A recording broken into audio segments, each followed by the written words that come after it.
Nesse vídeo, nós vamos falar sobre a letra C do nosso bundle de liberação da UTI, nosso bundle ABCDFGH.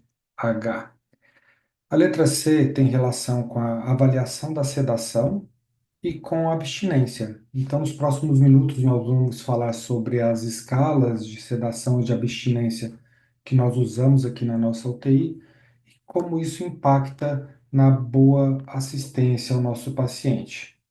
Lembrando que tudo é baseado em evidência, nós tiramos todas essas sugestões, essas escalas da publicação de 2022 da Society of Critical Care Medicine, que foi quem propôs esse bundle AF e também quem propôs essas guias de liberação da UTI. Muito bom, então é importante a gente lembrar que é importante avaliar a sedação através de uma escala validada. A gente avalia através da escala RAS, mas poderia ser através da Comfort B e da SBS também. Todas elas têm validação. Importante a gente estar acostumado com uma escala e usá-la frequentemente. Toda criança em ventilação, portanto, deve ter um alvo de sedação. De manhã, durante os rounds, durante a visita multi, a gente estabelece esses alvos de sedação e depois a gente vai mostrar ali a RAS para ver como que a gente avalia esse alvo. A primeira linha de sedação na nossa UTI, por protocolo, deve ser um agente alfa-2 agonista. Normalmente nós utilizamos o Precedex para sedação.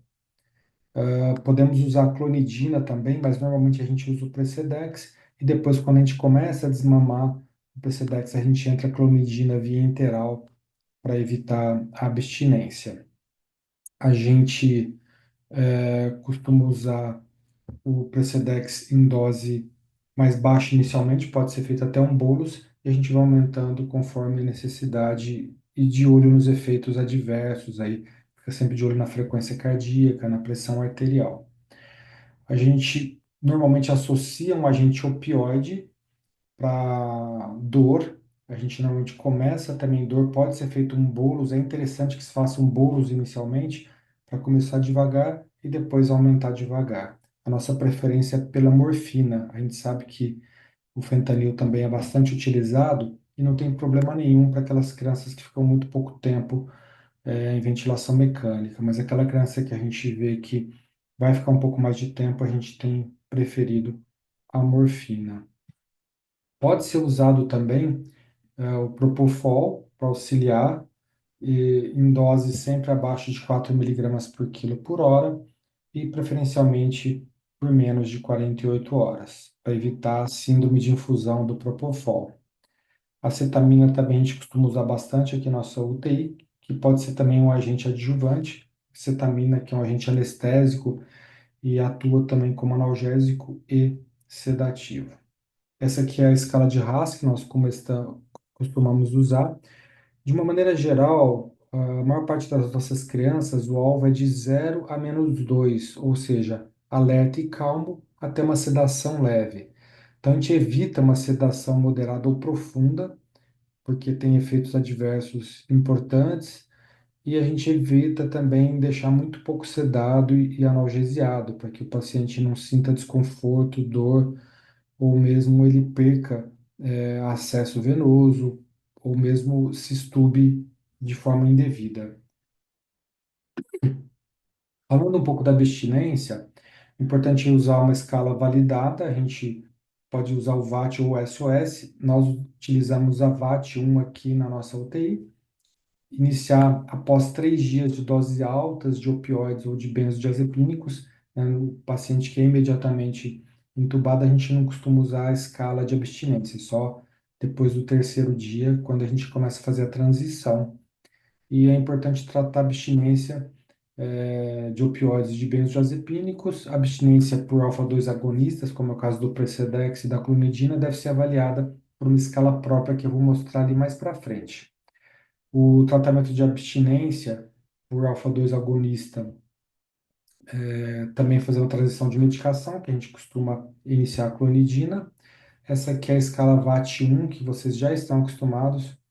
Então, a gente avalia todos esses quesitos, né, se o paciente tem diarreia, vômitos ou temperatura elevada nas últimas 12 horas. Observar por 2 minutos antes de estimular o paciente, tá? Tremor, sudorese, movimentos coordenados, bocejos e espirros. Observação de 1 minuto durante o estímulo, né? Como que está o tônus muscular desse paciente e a reação ao estímulo tátil. E depois da recuperação do estímulo, o tempo para retornar para a tranquilidade. Pode ser pontuado de 0 até 12, e a partir daqui as medidas para abstinência são tomadas. Essa aqui é a escala VAT-A2A, que é para usar nos alfa-2 agonistas, como o Precedex, por exemplo. É uma escala que ainda não está validada, nós estamos traduzindo, eu acredito que em breve, talvez ainda no primeiro semestre, a gente consiga publicar e validar essa escala.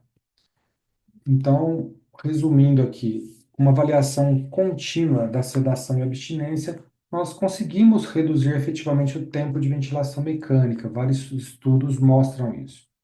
Conseguimos também reduzir o delírio, complicações da ventilação mecânica, como a pneumonia associada à ventilação e, obviamente, a lesão pulmonar induzida pela ventilação. E com isso tudo, nós conseguimos liberar o paciente mais precocemente da UTI, que é o que nós queremos.